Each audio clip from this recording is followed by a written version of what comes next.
Hello everybody, it's another Saturday, so it is once again time for a vlog. I thought this time I would just record a bicycle ride towards the grocery store, the one that I just made to get my groceries, because normally I would drive the car to get groceries, to get the car moving, so the car battery doesn't die.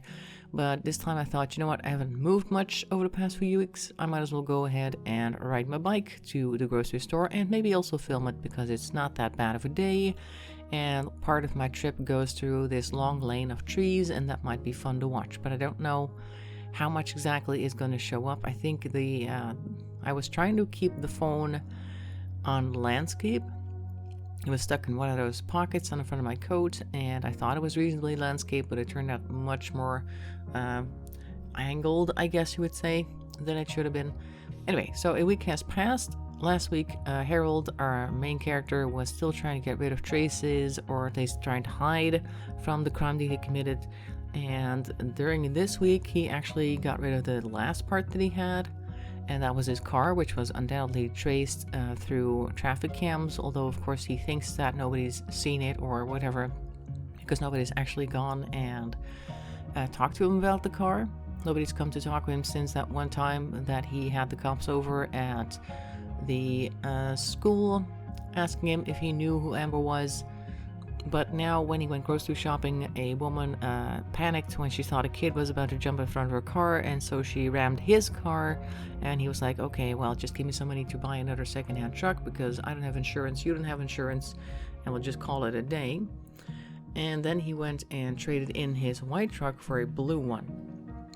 So now the car as well is also no longer in his possession, so he feels a lot safer now that he has almost nothing left of that day.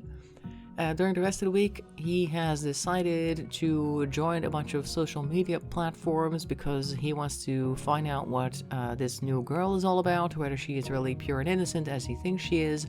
And so he was initially just going to make a couple of accounts and then follow her accounts and just see what she posted.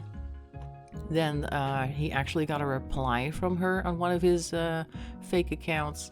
He was like, oh no, I'm gonna have to try and make these accounts look real, and therefore I'm gonna need some help. So he went to the incel forums like, hey guys, I got this new idea to talk to women online. Why don't we all make these fake accounts, pretend that we're women, and then we can talk to them that way. So he got a whole bunch of other guys to do that, and now he has a bunch of social media accounts that have a whole bunch of friends who are actually just people from the forum pretending to be women, and that's going so he can keep an eye on her social media accounts while pretending to be actual people online, actual people who are not him.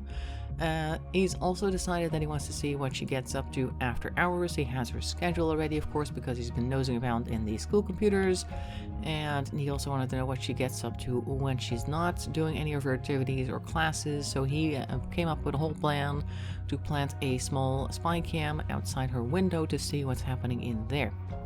Now, he ordered a set. I had him order like a set of 2 cameras. Like sometimes you get like little sets that you can order, and his idea was, just in case somebody's wondering why I'm ordering a camera, because maybe they're still watching me at some level, I'll order this set of 2 and put one up in my house to like secure the apartment, and then I'll pretend if somebody ever asks that the other one was broken, like dead on arrival, and I tossed it out, and that's why there's only 1 camera there. Like that's this whole line of thinking right now. I need to make sure not to do anything that's super suspicious.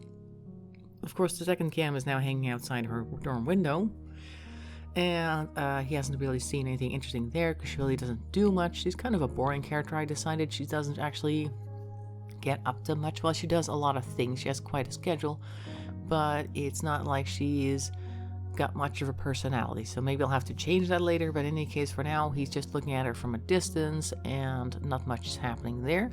He has noticed that there are certain things moving in one of his janitor's closets. Now he's going to install a camera there, the second one that he's currently got at his house, and hook that up to the Wi-Fi. And then he'll see some other interesting activities, a teacher who is stepping out of line, helping quote-unquote other students, or a student in particular, with their grades, if you know what I mean. And he's going to go, oh my god, there's a pervert or a monster in the school, he needs to go. But he's not actually going to attack them. He's just decided to send an email with a clip of the goings-on in that janitor's closet to the guy with basically a text saying, quit your job or else everybody else finds out about this and your reputation will be ruined. And now we're basically at the point where he is waiting for a response to see whether or not this guy is going to actually leave. He didn't send the email from his own email accounts. Once again, he's sneaking around in the administration office, sending it from the generic mailbox there so that nobody knows it was him. And now we're just waiting. So that's kind of like a little subplot that I had going on, just something that came up with the camera idea. And next, of course, this week I'm gonna have to wrap it up with her getting a boyfriend, Annabelle that is, and then him going crazy. And then of course we have the whole interrogation thing that comes afterwards. I'm not sure if I'm gonna make that within November's time frame, so I might have to continue writing after NaNoWriMo is done, but we'll see about that then. And hopefully it'll be an interesting story to one day actually publish. So that is actually it. I know that the footage is only 6.5 minutes, so I'm going to wrap it up here so that it's nice and neat. Hope you enjoyed that. Make sure to leave some comments below if you'd like to do that. That'd be great. What are you doing? What are you planning on doing in the next few weeks? Have you already decorated for Christmas? I haven't. I'll do that after the 5th of December. In any case, thanks for watching. Stay healthy, stay safe, and bye-bye for now.